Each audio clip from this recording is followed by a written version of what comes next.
তো ওনার কাছ থেকে আমরা শ্রবণ করব গুরু গ্রহণ এবং নাম অপরাধ।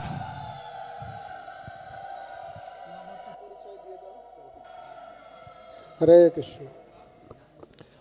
কৃষ্ণ হরে কৃষ্ণ কৃষ্ণ কৃষ্ণ হরে হরে, হরে রাম রাম রাম হরে হরে, হরে কৃষ্ণ কৃষ্ণ কৃষ্ণ হরে হরে, হরে রাম রাম রাম হরে হরে। ওং অজ্ঞানতিমিরান্ধস্য জ্ঞানাঞ্জনশলাকয়া চক্ষুरुन्मीलितं येन तस्मै श्रीगुरवे नमः। नमः ओं विष्णुपदाय कृष्णपृष्ठाय भूतले श्रीमते जयपताका स्वामिनिते नामिने। नमः आचार्यपदाय निताय कृपाप्रदायिने गौरकथा धामदाय नगरग्रामतारिणे। नमः ओं विष्णुपदाय कृष्णपृष्ठाय भूतले श्रीमते भक्तिवेदांत स्वामिनिते नामिने। नमस्ते सरस्वती देवे गौरवाणी प्रचारिणे निर्विशेष शून्यवादी पाश्चात्यदेशतारिणे। वाञ्छाकल्पतरुभ्यश्च कृपा सिन्धुभ्येव च पतितानां पावनेभ्यो वैष्णवेभ्यो नमो नमः। जय श्री कृष्ण चैतन्य प्रभु नित्यानंद श्री अद्वैत गदाधर शिवासादि गौर भक्त वृंद। हरे कृष्ण कृष्ण कृष्ण हरे हरे, हरे राम राम राम हरे हरे, हरे कृष्ण कृष्ण कृष्ण हरे हरे, हरे राम राम राम हरे हरे, हरे कृष्ण कृष्ण कृष्ण हरे हरे, हरे राम राम हरे हरे। আজকে বিশেষ শুভ দিন বসন্ত পঞ্চমী। पुंडरीक विद्यानिधि आविर्भाव विश्वनाथ चक्रवर्ती ठाकुर रघुनंदन रघुनाथ गोस्वामी अनेकेर आविर्भाव तिरोभाव आज के विष्णुप्रिया देवीर आविर्भाव तिथि आज के सरस्वती पूजा आज के আজকের বিশেষ ভক্তদের জন্য যারা আপনারা দীক্ষা গ্রহণ করছেন আপনাদের জন্য শুভ জন্মদিন। হ্যাঁ নাকি হ্যাপি বার্থডে।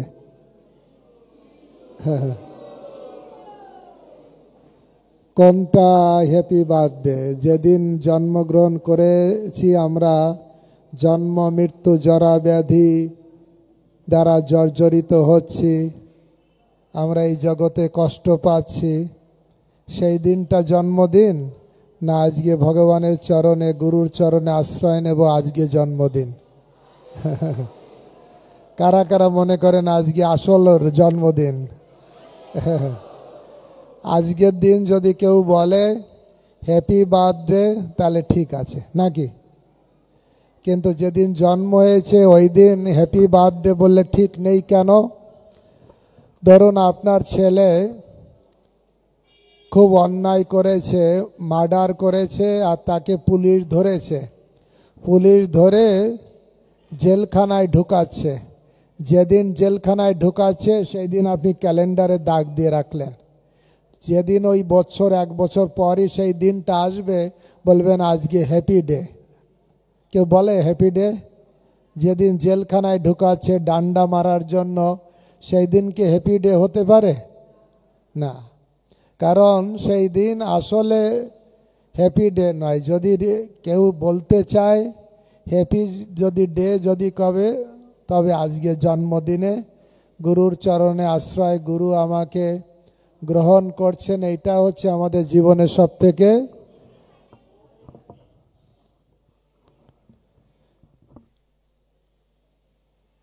তাই আজকের দিন যারা আপনারা দীক্ষা গ্রহণ করছেন আপনাদের জন্য খুব শুভ তিথি। কারণ আমরা অনেক ব্রহ্মাণ্ড ভ্রমণ করতে করতে তারপরে গুরু কৃষ্ণের কৃপা পেয়ে ভগবানের সেবাতে যুক্ত হতে পারি। শাস্ত্রে তাই বলছে, ব্রহ্মাণ্ড ভ্রমিতে কোনো ভাগ্যবান জীব গুরু কৃষ্ণ প্রসাদে পায় ভক্তিলতা বীজ। ব্রহ্মাণ্ড ভ্রমণ করতে করতে কখনো স্বর্গে, কখনো নরকে, কখনো এই জড়জগতে, কখনো ভূতলে, বিভিন্ন জায়গায় আমরা ভ্রমণ করতে করতে ভাগ্যক্রমে যদি আমরা গুরু কৃষ্ণের কৃপা পাই, তা সদ্গুরুদেবের কাছ থেকে আমরা ভক্তিলতার বীজ পাই। যেদিন সাধুগুরু বৈষ্ণব আমাদের গ্রহণ করেন, সেই দিন থেকে আমরা মায়ামুক্ত হতে পারি। কারো যদি ভূতে পায়, তখন সে নিজের পরিচয় না দিয়ে ভূতের পরিচয় দেয়। তা জড়জাগতিক জীবনে আমাদের যে পরিচয়, সেটা হচ্ছে ভূতের পরিচয়ের মতন। আমরা পুরুষ, আমরা মহিলা, আমরা ধনী, আমরা গরিব, আমরা সুন্দর, আমরা অসুন্দর। কিন্তু আসল এটা আমাদের আসল পরিচয় নয়। আসল পরিচয় কি? জীবের স্বরূপ হয় কৃষ্ণের নিত্য দাস। জীব কৃষ্ণের নিত্য দাস, এই বিশ্বাস করলে তো আর দুঃখ নাই। তা আমরা এই দাসত্ব ভুলে মায়ার দাসত্ব করতে থাকি। কিন্তু ভ্রমণ করতে করতে যখন এই গুরুদেবের কৃপা লাভ করি, তখন মায়ার দাসত্ব ত্যাগ করে আমরা গোবিন্দের দাসত্ব লাভ করি। এই দাসত্বটা দেন গুরুদেব। গুরুদেব আমাদের কৃষ্ণ সেবার অধিকার দেন। কিভাবে অধিকার দেন? যখন আমরা কৃষ্ণের প্রতিনিধি, সদ্গুরুদেব তার চরণে নিজেকে সমর্পণ করে দিই, তখন কৃষ্ণ দেখে আমার প্রতিনিধির চরণে সমর্পণ করেছে, সঙ্গে সঙ্গে সেই ভক্তকে নিজের করে নেয়। সবাই আমার সঙ্গে চৈতন্য চরিতামৃতের একটা শ্লোক বলুন, দেখবেন ভালো লাগবে। দীক্ষার সময় কি করতে হয় সবাই বলুন। দীক্ষা কালে ভক্ত করে আত্মসমর্পণ, সেই কালে কৃষ্ণ তারে করে আত্মসম। সেই দেহ করে তার চিদানন্দময়, অপ্রাকৃত দেহে কৃষ্ণের চরণ ভজয়। যখন কৃষ্ণ দেখেন যে আমার প্রতিনিধির চরণে কেউ আত্মসমর্পণ করেছে, সঙ্গে সঙ্গে কৃষ্ণ তাকে নিজের করে নেয়। আমরা এই জড় দেহ থাকে, এই দেহটাকে চিদানন্দময় করে দেয় গুরু কৃষ্ণ। আর সেই অপ্রাকৃত দেহে তখন কৃষ্ণের ভজন করার আমরা যোগ্যতা লাভ করি। তাই আমরা জানি, শাস্ত্রে বর্ণনা করা হয়েছে আত্মসমর্পণ করতে বলা হয়েছে। তা আত্মসমর্পণ কার কাছে করব? আমরা জানি, ভক্তি বিনোদ ঠাকুর লিখছেন শরণাগতিতে, মানস দেহ গেহ য কিছু মোর অর্পিনু তুয়া পদে কি নন্দ কিশোর। জানেন এই শ্লোকটা? মানস দেহ গেহ য কিছু মোর অর্পিনু তুয়া পদে নন্দ কিশোর। হে নন্দ কিশোর, নন্দের নন্দন, আমি তোমার চরণে আমার মন, বুদ্ধি, দেহ, ঘর বাড়ি যা আছে সব অর্পণ করলাম। সেটাই হচ্ছে শরণাগতি। তো এখন আপনারা বলুন, এই নন্দ কিশোর কতদিন আগে জগতে এসেছিলেন? কতদিন? 5000 বছর আগে কৃষ্ণ নন্দ কিশোর রূপে জগতে এসেছিলেন। সেই কৃষ্ণ এখন তাকে দেখতে পাচ্ছি না। সেই কৃষ্ণ আবার আজ থেকে 500 বছর আগে এসেছিলেন। কি রূপে? গৌর কিশোর রূপে। 5000 বছর আগে নন্দ কিশোর, আর তিনি আবার এসেছেন কি রূপে?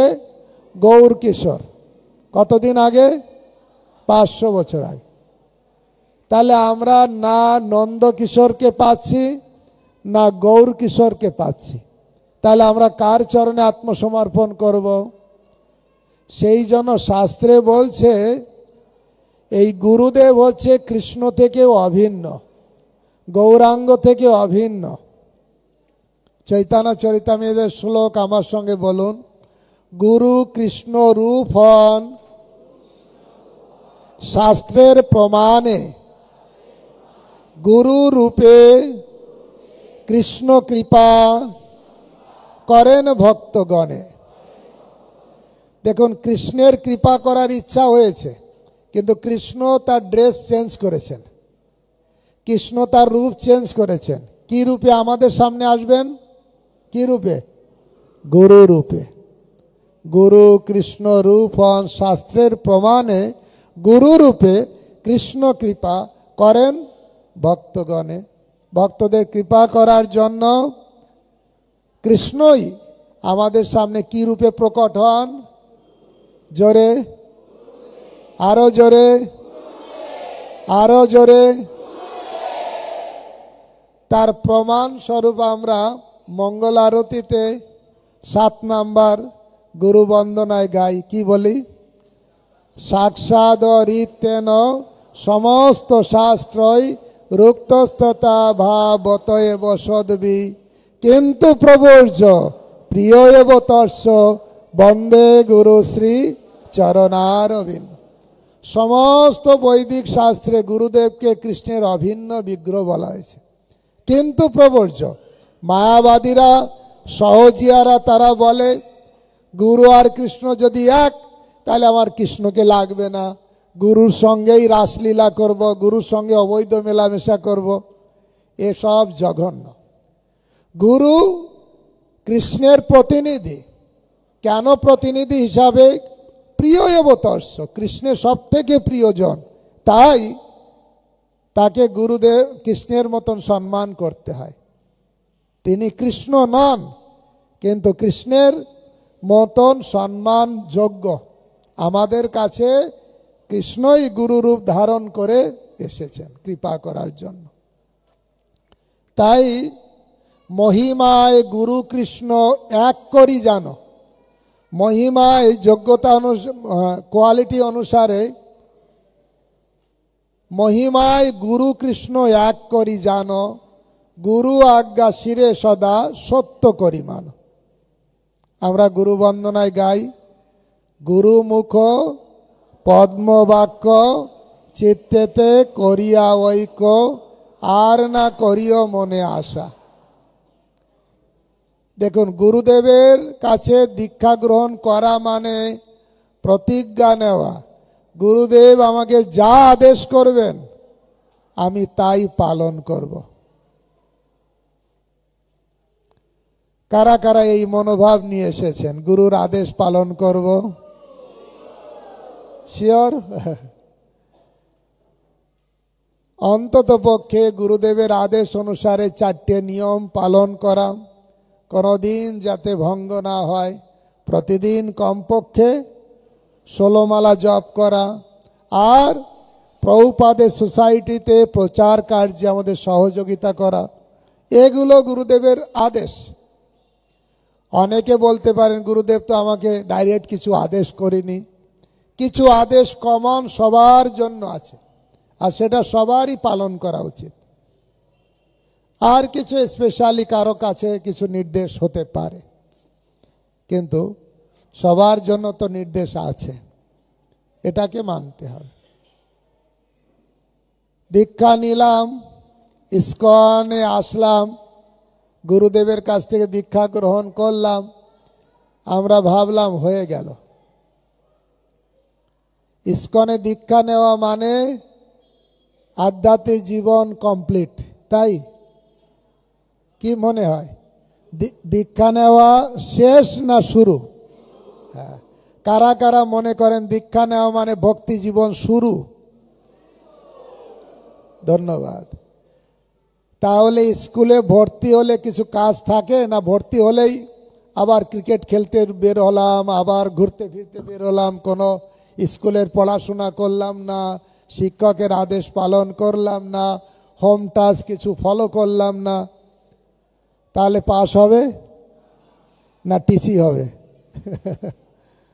গার্জিয়ান কল হবে। ভক্তগণ, কেউ যেন মনে না করেন যে আমি অনেক কষ্ট করে বই পড়েছি, এই করেছি তাই করেছি আর দীক্ষা নিয়েছি মানে আমার লাইফ সুরক্ষিত না। কাদেরকে সাবধান হতে বলে? সাধু না চোরকে? বলুন তো। লোকেরা ডেকে ডেকে বলে চোর সাবধান না সাধু সাবধান? কি বলা হয়? তা আপনারা তো সাধু, তা আপনারা সাবধান হবেন কি হবেন না? এই পথটা ক্ষুরস্য ধারা নিশিতয়া দুরস্তয়া পতস্তাৎ কবয়া বদন্তি। ক্ষুরের ধার চেনেন? এখন তো মানুষ আর নাপিতের কাছে যায় না, নিজে নিজেই শেভ করে। আগে নাপিতের কাছে যেতে হতো, নাপিত দাড়ি শেভ করে দিত, আর তার ধারালো খুর। দাড়ি শেভ করছে, আমি একটু এদিক ওদিক করলাম, কি হবে? খ্যাস করে ঢুকে যায়। আধ্যাত্মিক পথটা ঠিক ক্ষুরস্য ধারা নিশিতয়া দুরস্তয়া পতস্তাৎ। এই পথটা খুব সহজ নয়। যারা সহজ মনে করে তাদের নাম বলা হয় সহজিয়া। কি বলা হয়? আমরা কি সহজিয়া না? তাই আমরা মনে করব না এই পথটা অতীব সহজ।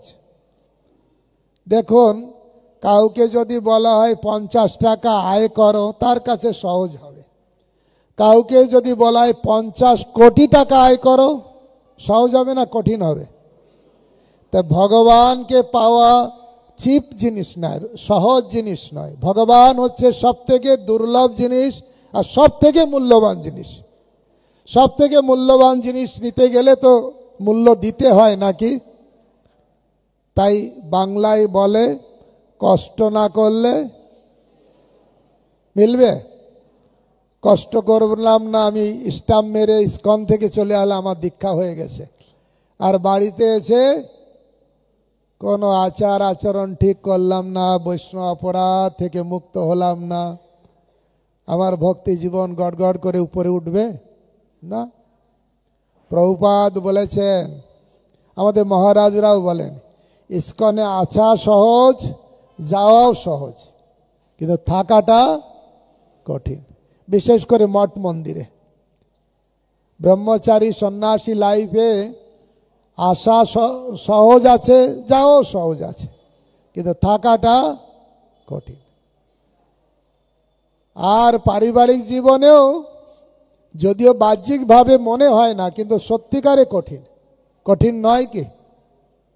আপনাদের বাড়ির সব কাজ কর্ম করতে হবে, ছেলের দায়িত্ব পালন করতে হবে, মেয়ের দায়িত্ব, স্বামীর দায়িত্ব, শ্বশুর শাশুড়ির দায়িত্ব, তার সঙ্গে আবার 16 মালা জপ, ভোরে ওঠা, ভগবানের সেবা, ভোগ লাগানো। এটা কি সহজ জিনিস নাকি কঠিন আছে?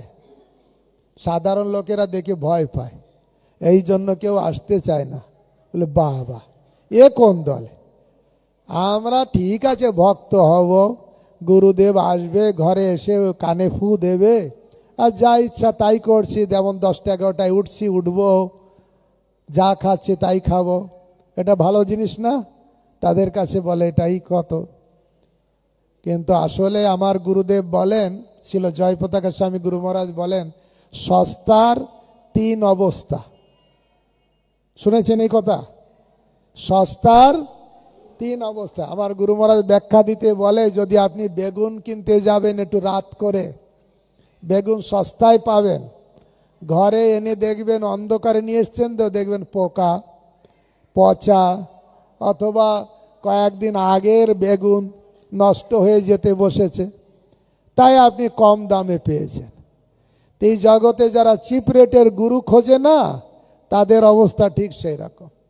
কিন্তু আমরা তো প্রতিজ্ঞা করেছি, আমরা কি করব? তপস্যা করব। কি করব? কারা কারা রাজি আছেন? তপস্যার জীবন। কিন্তু স্বেচ্ছায় কষ্ট স্বীকার করা, স্বেচ্ছায় এত অস্টেরিটি করা, এই যে ঠান্ডার সময় কাঁথা ছাড়তে ইচ্ছে করে না, তাও ছেড়ে দিয়ে ঠান্ডা জলে আবার স্নান করতে হয়, ভগবানকে জাগাতে হয়। লোকেরা ভয় পায় বাইরে, কিন্তু ভক্তরা করতে করতে এমন হয় না করাটাই তাদের কাছে কষ্ট হয়ে যায়, তাই কি না? যারা মদ খায় তাদের না খাওয়াটা কষ্টকর, আর যারা মদ খায় না তাদের খাওয়াটা তাদের কাছে কষ্টকর। কি করে মদ খায়? এত দুর্গন্ধ, কি করে? মদের দোকানে পাশ দিয়ে যাওয়া যায় না, কি করে খায় বলে না? তা আসলে একই মানুষ কত রকম বিপর্যয় এসে যায়, তখন তারা বুঝতে পারে না ভক্তি জগৎ কি, কত শুদ্ধ জীবন। যারা আমরা অন্তত বুঝেছি তারা এই মনোভাবটাকে কন্টিনিউ রাখতে গেলে আমাদের সাধন ভজন চালিয়ে যেতে হবে, নাকি ঢিলা দিতে হবে? ঢিলা দিলে ঢিলা পড়ে যাবে। এই জন্য কিছু কিছু লোক ভক্তরা বলে, প্রভু আগে খুব জপ করতে ইচ্ছে হতো, প্রথমে কি উৎসাহ ছিল, এখন আর অত উৎসাহ লাগে না। মানে কি? ঢিলা দিয়েছে। নিজের কাজ নিজে না করলে যা পরিণতি হয় তাই হয়েছে, আর সেই জন্য মনোভাবের বিপর্যয় ঘটেছে। ভক্তগণ, মানসিকতা উন্নত থেকে আরো উন্নত করতে হবে, আরো সাধন ভজনে যেটুকু পেয়েছি গুরুর কৃপা লাভ করে আরো বেশি ভজন করব, আরো বেশি তপস্যা করব। ঋষভদেব তার 100 পুত্র তাদেরকে উপদেশ দিয়েছেন, তপ দিব্যম, এই জীবনটা তপস্যা করার জন্য, কুকুর বিড়ালের মতন ভোগ করার জন্য নয়। কত জীবন চলে গেছে কুকুর বিড়াল শিয়াল ভোগময় জীবনে, কিন্তু এই মনুষ্য জীবন তপ দিব্যম, তপস্যা করার জীবন। গুরুর আনুগত্যে থেকে গোবিন্দের পাদ পদ্মে পৌঁছে যাওয়ার হচ্ছে এটা জীবন। এই জন্য ভক্তগণ, আমাদের লক্ষ্য রাখতে হবে দীক্ষার পরেও যেন আমরা আমাদের সাধন ভজন বাড়িয়ে দেব না কমিয়ে দেব? কারা কারা মনে করেন দীক্ষার পরে আরো উৎসাহ বেড়ে আমি সাধন ভজন বেশি করব? রে বল, এটাই করা উচিত, যেন বিভিন্নভাবে আমাদের জীবনের শৈথিল্য আসতে পারে, শিথিলতা আসতে পারে, বাধা আসতে পারে, সে সম্পর্কে খুব সচেতন হতে হবে। গুরুদেবের কাছ থেকে আমরা বীজ পেলাম, বীজ পেয়ে সেটা আমরা হৃদয়রূপ ক্ষেত্রে রোপণ করব। মালি হয়ে সেই বীজ করে আরোপণ, শ্রবণ কীর্তন জলে করয়ে সেচন। কিভাবে আমি ঐকান্তিকতা বাড়াবো? না, আমার শ্রবণ কীর্তনটাকে বাড়াবো।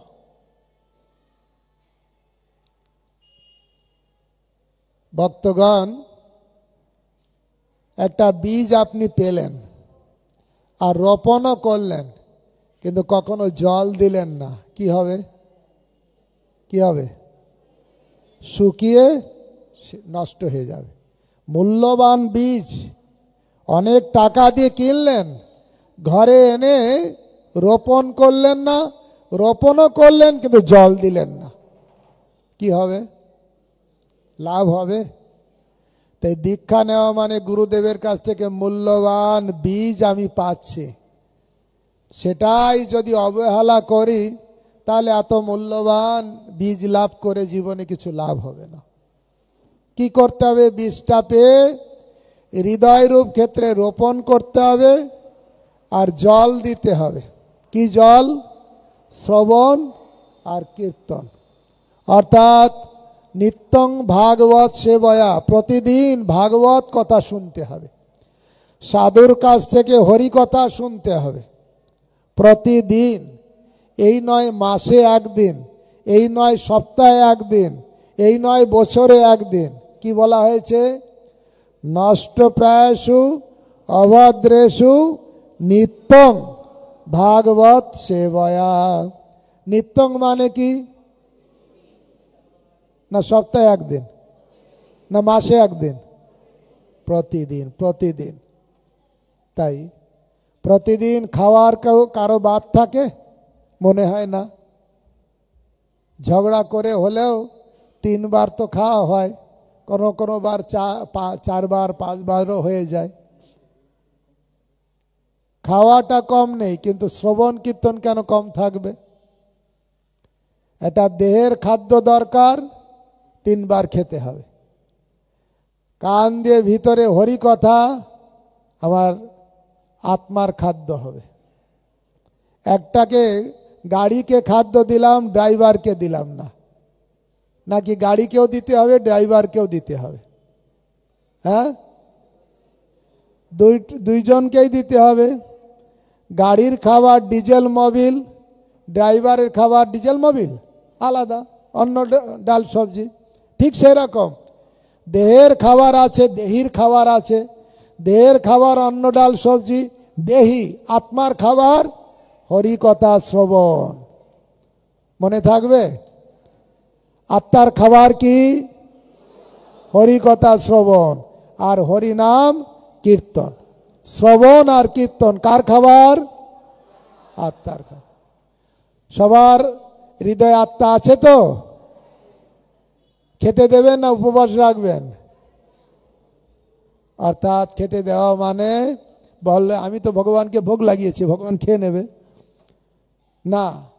আপনাকে নিজেকে শ্রবণ করতে হবে।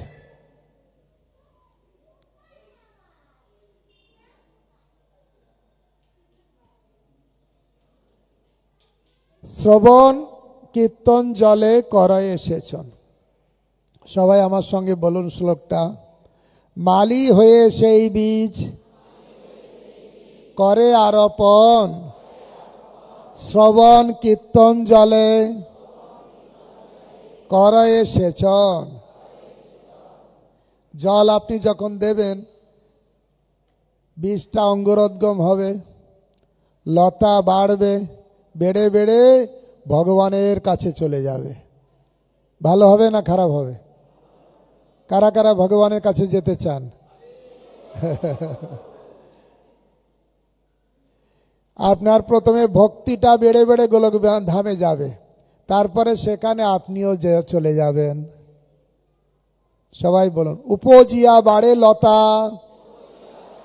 ব্রহ্মাণ্ড ভেদি যায়, বিরজা ব্রহ্মলোক ভেদি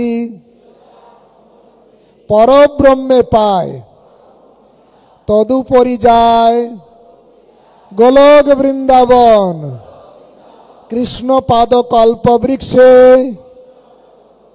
করে আরোহণ। গুরুদেবের কাছ থেকে যে ভক্তিলতার বীজ পেলাম, হৃদয় রূপ ক্ষেত্রে রোপণ করলাম, শ্রবণ আর কীর্তন জলে সেচন করলাম, তাহলে লতাটা বেড়ে বেড়ে একদম এই ব্রহ্মাণ্ড ভেদ করে বিরজা ব্রহ্মলোক, অযোধ্যা, দ্বারকা, মথুরা ভেদ করে গোলক বৃন্দাবনে যাবে, যেখানে রাধা কৃষ্ণ বসে আছেন, ওনার পাদ পদ্মে যে আরোহণ করবে। আর সেই লতায় কৃষ্ণ প্রেম ফল হবে। কি ফল হবে? আম ফল না জাম ফল? কৃষ্ণ প্রেম ফল।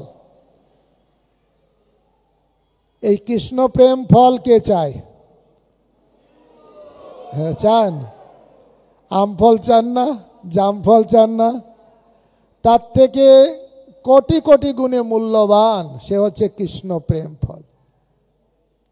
তা সেই লতাতে সেই প্রেম ফল হবে। মালি এখানে জল দেবে, গাছে প্রেম ফল পাকবে, মালি আস্বাদন করবে। হরি বল। কারা মালি? সবাই আপনারা। কারা মালি? মালির কাজ বুঝতে পেরেছেন? কি করতে হবে? রোপণ, জল সেচন, তাহলে বাড়বে। বেড়ে গেল, খুব তো সুবিধা হলো, কিন্তু অসুবিধার কথা একটু বলবো। কি করে এই লতাটা যেতে বাধা প্রাপ্ত হয়?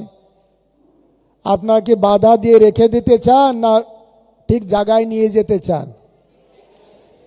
জায়গায় নিয়ে যেতে গেলে রাস্তায় কি কি বাধা আছে সেটা জানা খুব দরকার নাকি?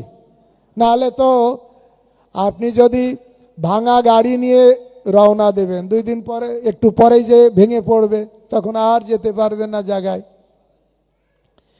এই লতা, ভক্তিলতার বীজ রোপণ করলাম, শ্রবণ কীর্তন জল দিলাম, কিন্তু বাধা আছে, কিছু বাধা আছে।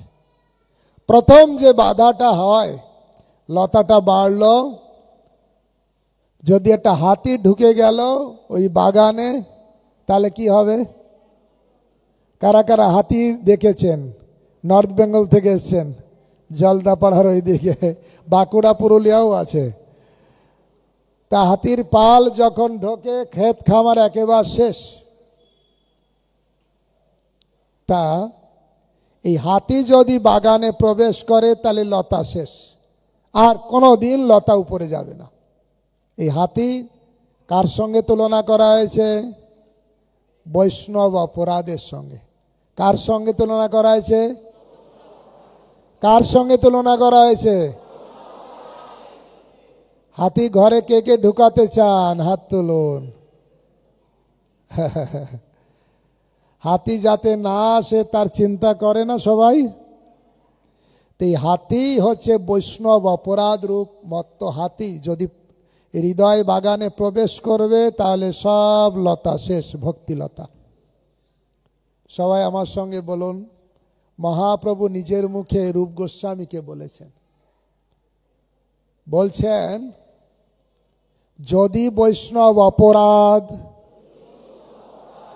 ওঠে হাতি মাতা, উপড়িয়ে যায় কিংবা শুকি যায় পাতা। যে গাছটা উপড়ে পড়ে গেল, যে গাছটার পাতা শুকিয়ে গেল, সে কোনোদিন গোলক জামে যেতে পারবে? এইখানেই তো শেষ। তাহলে আমরা ভক্তি জগতে এসেছি এত কষ্ট করে, তবুও বিপদের সম্ভাবনা থেকে সচেতন থাকা দরকার। এই জন্য এত কষ্ট করে দীক্ষা নিলাম, আর ঘরে যেয়ে বৈষ্ণব অপরাধ করলাম, নিন্দা করলাম, সমালোচনা করলাম, তাহলে ভক্তি বাড়বে না শেষ? মহাপ্রভু বলছেন, আমি জগতে সবাইকে উদ্ধার করব, এক বৈষ্ণব অপরাধী ছাড়া। যারা বৈষ্ণব অপরাধ করবে তাদেরকে মহাপ্রভু কৃপা করবেন না। আপনারা শুনেছেন চাপাল গোপালের নাম? কার চরণে অপরাধ করেছিল জানেন? শিবাস ঠাকুরের চরণে। আর সেই জন্য তার কুষ্ঠ ব্যাধি হয়। মহাপ্রভুর চরণে যখন পড়েছে, না তোকে আমি উদ্ধার করব না, তোকে কোটি জন্ম নরকে কিড়ায় খাওয়াবো, এখানে আর কি কষ্ট পাচ্ছিস? বৈষ্ণব অপরাধ হলে শেষ। একবার কি হয়েছিল জানেন? সচী মাতার বৈষ্ণব অপরাধ হয়ে গেছিল। কার? চিন্তা করুন, চৈতন্য মহাপ্রভুর জননী মাতা, জগৎ জননীও বলা হয় ওনাকে, তারও অপরাধ হয়ে গেল বলে হরিনামে তার প্রেম হচ্ছিল না। সবাই হরিনাম করছে, প্রেম পাচ্ছে, সচী মাতার প্রেম হচ্ছে না। ভক্তরা জিজ্ঞাসা করলেন, মহাপ্রভু আমরা সবাই আনন্দ পাচ্ছি, প্রেম হচ্ছে, সচী মাতার কেন প্রেম হচ্ছে না? বলে, আমার মা অপরাধ করেছে। দেখুন, নিজের মাকেও ক্ষমা নেই না। কোথায় মাতা, কোথায় অপরাধ করেছে? ওই অদ্বৈত আচার্যের চরণে অপরাধ করেছে। অদ্বৈত আচার্যের কাছে আমার বড় ভাই, মহাপ্রভু বলছে, আমার বড় ভাই বিশ্বরূপ প্রতিদিন যেত ভাগবত শুনতে। শুনে শুনে তার মনে এমন বৈরাগ্য হলো, সে গৃহ ত্যাগ করে সন্ন্যাসী হয়ে গেছে। তখন আমার মা অদ্বৈত আচার্য সম্পর্কে বলেছেন। এই অদ্বৈত কে বলছে? অদ্বৈত তো দ্বৈত, আমার ছেলেকে ঘর ছাড়া করলো, এই একটু বলেছেন, তাতেই অপরাধ হয়ে গেছে। কার? কার অপরাধ হয়েছে? দেখুন, সচী মাতারও অপরাধ হয়েছে। মহাপ্রভু বললেন মায়ের অপরাধ আছে, কি হবে না অদ্বৈত আচার্যের চরণ ধুলি নিতে হবে, তাহলে অপরাধ মুক্ত হবে। এবার সচী মাতা যখন অদ্বৈত আচার্যের কাছে গিয়েছেন, আর অদ্বৈত আচার্য শুনেই বলছে, আরে আপনি জগৎ জননী, আপনি মহাপ্রভুর মা, আমাদের সবার মাতা, আপনার কোনো অপরাধ নেই। তখন গুণগান করছেন, কার? সচী মাতার গুণগান করছেন অদ্বৈত আচার্য। করতে করতে উনি একদম অচেতন হয়ে পড়ে গেলেন। সব ভক্তরা বললেন, মা মা এইটা তোমার সুযোগ, তুমি তাড়াতাড়ি ওনার চরণধুলি মাথায় নাও। সঙ্গে সঙ্গে অদ্বৈত আচার্যের চরণধুলি মাথায় নিয়েছেন, আর অপরাধ খণ্ডন হয়ে গেছে। হরি বল। বলার উদ্দেশ্য হচ্ছে এই, মহাপ্রভু বলেছেন সবাইকে কৃপা করব, এক বৈষ্ণব অপরাধীবা। এই জন্য আমরা নামও করি, আমাদের নাম করতে 10টা নাম অপরাধ জানতে হয়।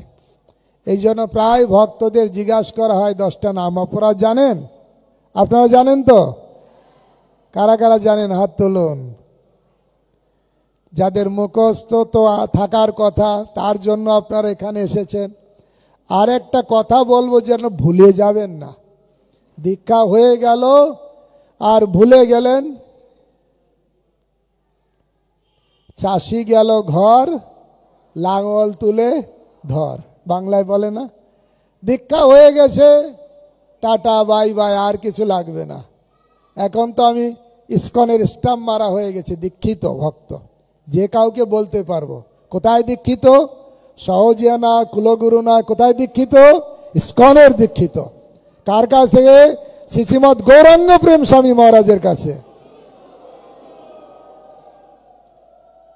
দীক্ষাটা প্রাপ্ত হওয়া ভালো, কিন্তু দীক্ষার পরে যদি সব ভুলে যান, তাহলে সেটা কি গুরুদেবের পক্ষে সুবিধাজনক হবে? গুরুদেব কি আশীর্বাদ করবেন? না।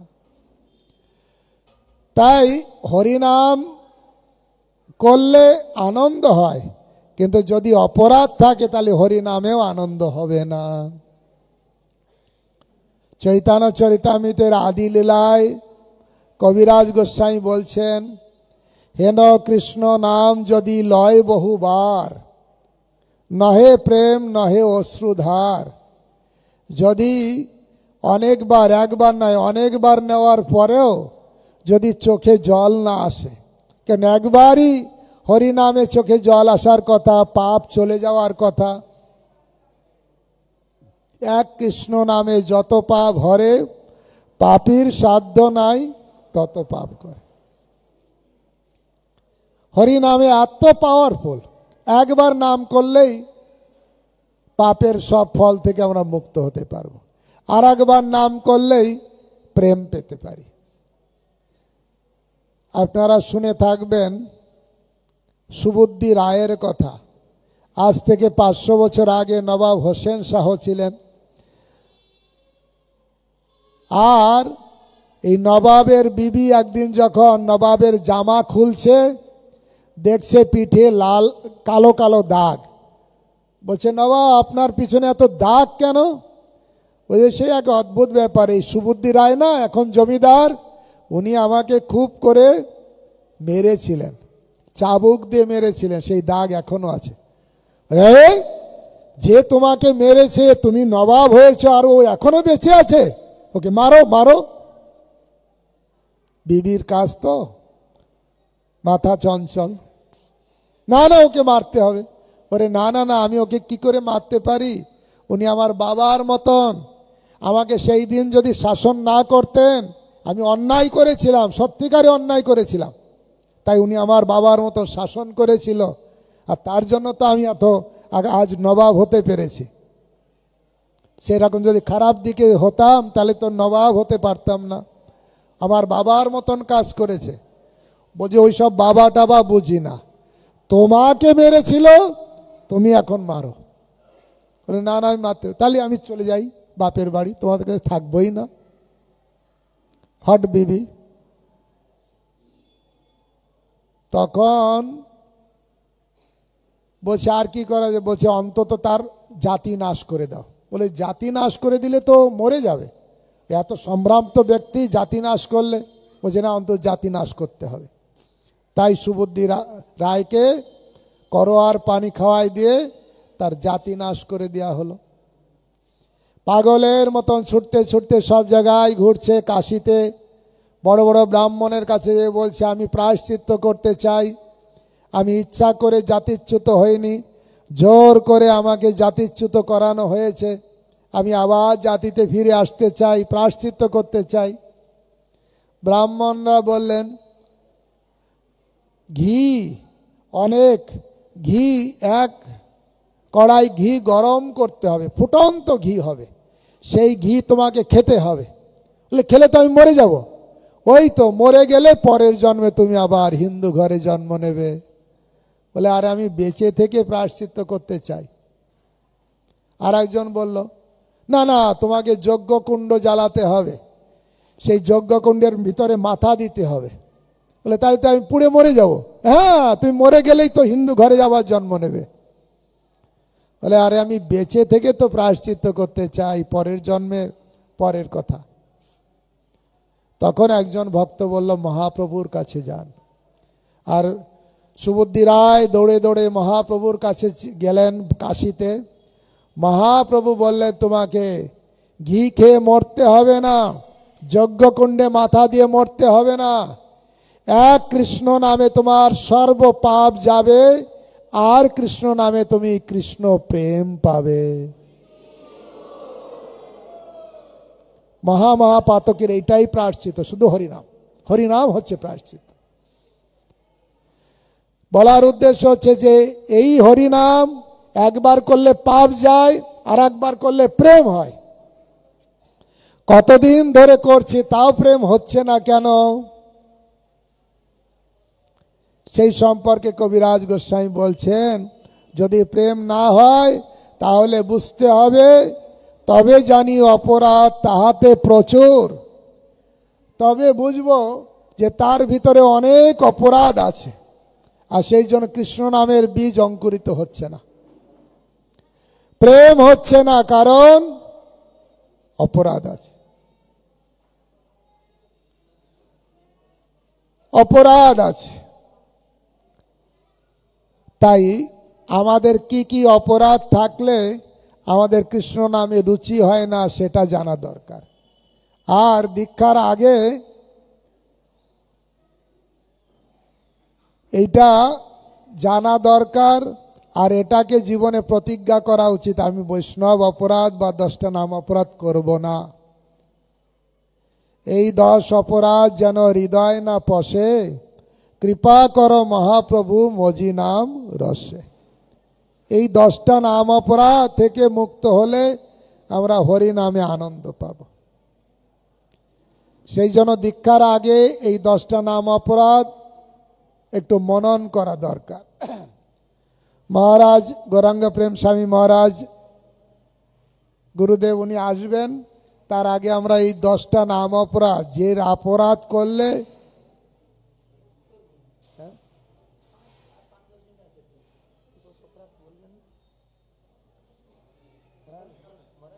মহারাজ কয়টা আসবেন? 10 মিনিট। ঠিক আছে, আমি 10 মিনিটে 10টা বলে দিয়ে দেবো, হয়ে যাবে। হরে কৃষ্ণ। তা 10বিধ নাম অপরাধ করলে এই নামে কোনো রুচি হয় না। প্রথম নাম অপরাধ হচ্ছে, সবাই জোরে জোরে বলুন, যে সমস্ত ভক্ত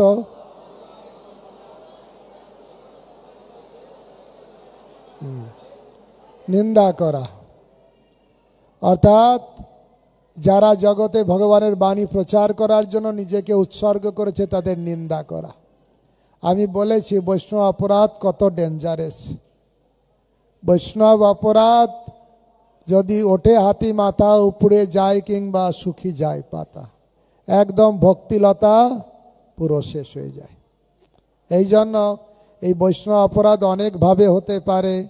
বৈষ্ণবকে নিন্দা করা, বৈষ্ণবকে প্রহার করা, বৈষ্ণবের নামে সমালোচনা করা, আবার এটাও আছে বৈষ্ণবকে দেখে আনন্দ না পাওয়া, তাও একটা বৈষ্ণব অপরাধ। বৈষ্ণব দেখলে আনন্দ পেতে হয়, আনন্দ পেয়ে চরণে পড়তে হয়। সেই জন্য ভক্তি জগতে খুব সাবধান থাকা দরকার যেন বৈষ্ণব অপরাধ না হয়। দ্বিতীয় নাম অপরাধ কি? শিব ব্রহ্মা আদি দেবতাদের নাম ভগবানের নামে সমান বা স্বতন্ত্র বলে মনে করে। কেউ যদি মনে করে কৃষ্ণ কৃষ্ণ আর কালী কালী বলা সব এক, এটা একটা মস্ত অপরাধ। একলা ঈশ্বর কৃষ্ণ আর সব ভিত্ত, ভগবান একজন। এতে চাংশ কলাপুংসং কৃষ্ণস্তু ভগবান স্বয়ং, স্বয়ং ভগবান কৃষ্ণ। ঈশ্বর পরম কৃষ্ণ সচ্চিদানন্দ বিগ্রহ অনাদিরাদির গোবিন্দ সর্বকারণ কারণ। সর্বকারণের কারণ কি দেবতারা? না, কৃষ্ণ একাই। এই জন্য কৃষ্ণ আর দেবতাদের এক বলে মনে করা একটা মস্ত বড় অপরাধ। আপনার বাবা আছে, তা সেখানে যদি বাবার মতন আপনাকেই সম্মান করা হয়, সেটা কি আপনার জন্য সম্মানজনক হবে? না, বাবা তো বাবার মতন, সন্তান তো সন্তানের মতন। সেইভাবেই প্রত্যেক দেবদেবতাকে সম্মান করতে হবে, কিন্তু তাকে কখনো কৃষ্ণের সঙ্গে সমতুল্য বলা যাবে না। 3 নম্বর নাম অপরাধ কি? গুরুদেবের আদেশকে অমান্য করা। আমি দীক্ষা গ্রহণ করছি, আমি সারা জীবন গুরুদেবের আদেশ পালন করব। গুরুমুখ পদ্মবাক্য চিত্তেতে করিয়া। গুরুদেবের আদেশ অমান্য করা মস্ত বড় অপরাধ। এই জন্য 3 নম্বর নাম অপরাধ সবসময় মনে রাখতে হবে। 4 নম্বর কি? বৈদিক শাস্ত্র এবং বৈদিক শাস্ত্রে অনুগামী শাস্ত্রের নিন্দা। গীতা, ভাগবত, বেদ, পুরাণ, উপনিষদ যা বৈদিক শাস্ত্র, আমরা যদি মনে করি এটা কল্পনা প্রসূত, অনেকে বাইরের লোক বলে না এ তো কার লেখা, হ্যাঁ এতে প্রমাণ বলে কি প্রমাণ আছে? আসলে তারা জানে না ভগবান নিজে প্রদান করেছেন বৈদিক শাস্ত্র। তেনে ব্রহ্ম হৃদয় আদি কবয়। ব্রহ্মা হৃদয়ে ভগবান প্রথমে বৈদিক জ্ঞান দিয়েছিলেন। ব্রহ্মা থেকে নারদ, নারদ থেকে ব্যাস, ব্যাসদেব যখন দেখলেন আজ থেকে 5000 বছর আগে, তখন এই গ্রন্থ, এই শ্রুতিকে সব লিপিবদ্ধ করলেন, যেটা ভগবানের কাছ থেকে এসেছে। ধর্মম তো সাক্ষাৎ ভগবৎ প্রণীতম। ধর্ম হচ্ছে ভগবানের দেওয়া আইন, আলাদা কিছু নয়, ভগবানের প্রদত্ত। আর ব্যাসদেব উনিও শক্তাবেশ অবতার, উনি সমস্ত শাস্ত্র গ্রন্থ আকার, শ্রুতি শাস্ত্রকে গ্রন্থ আকারে লিপিবদ্ধ করলেন। তাই শাস্ত্র আর শ্রীমদ্ ভাগবত এ তো ভগবান থেকে অভিন্ন। কৃষ্ণ সদামে উপগতে ধর্ম জ্ঞানাধিবিসহ কলৌ নষ্ট মিষাদিশ পুরাণর্ক ধন উদিত। ঋষিরা প্রশ্ন করেছেন কৃষ্ণ চলে গেলে ধর্ম কার আশ্রয় গ্রহণ করল? সুত গোস্বামী উত্তর দিচ্ছেন কৃষ্ণ চলে গেলে ধর্ম এই শ্রীমদ্ ভাগবতের আশ্রয় গ্রহণ করল। উদ্ধবকে ভগবান বলছেন, উদ্ধব আমি চলে যাওয়ার পরে আমি ভাগবতে নিজেকে সমাহিত করব। তুমি এখন যেমন দেখছো, তুমি যখন ভাগবত অধ্যয়ন করবে আমাকে এখন যেমন দেখছো সেরকম দেখতে পাবে। ভাগবত আর কৃষ্ণ অভিন্ন। কৃষ্ণকে পুজো করা আর ভাগবত পুজো করা এক। মৎস্য কুর্ম বরাহ পশুর বিভিন্ন অবতার। আমি এটাতে বসি, আমি ওইটা মহারাজ আসছে।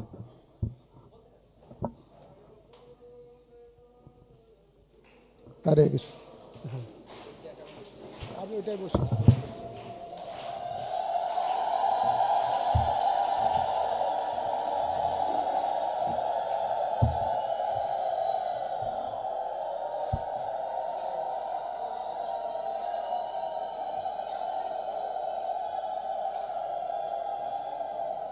हरे कृष्ण सकले सकले प्रणाम करुन नमो ओं विष्णुपादाय कृष्ण प्रेष्ठाय भूतले श्रीमते गौरांग प्रेम स्वामी निति नामिने नमो ओं विष्णुपादाय कृष्ण प्रेष्ठाय भूतले श्रीमते जय पताका स्वामी निति नामिने नमो आचार्य पादाय निताय के प्रपदाय ने गौर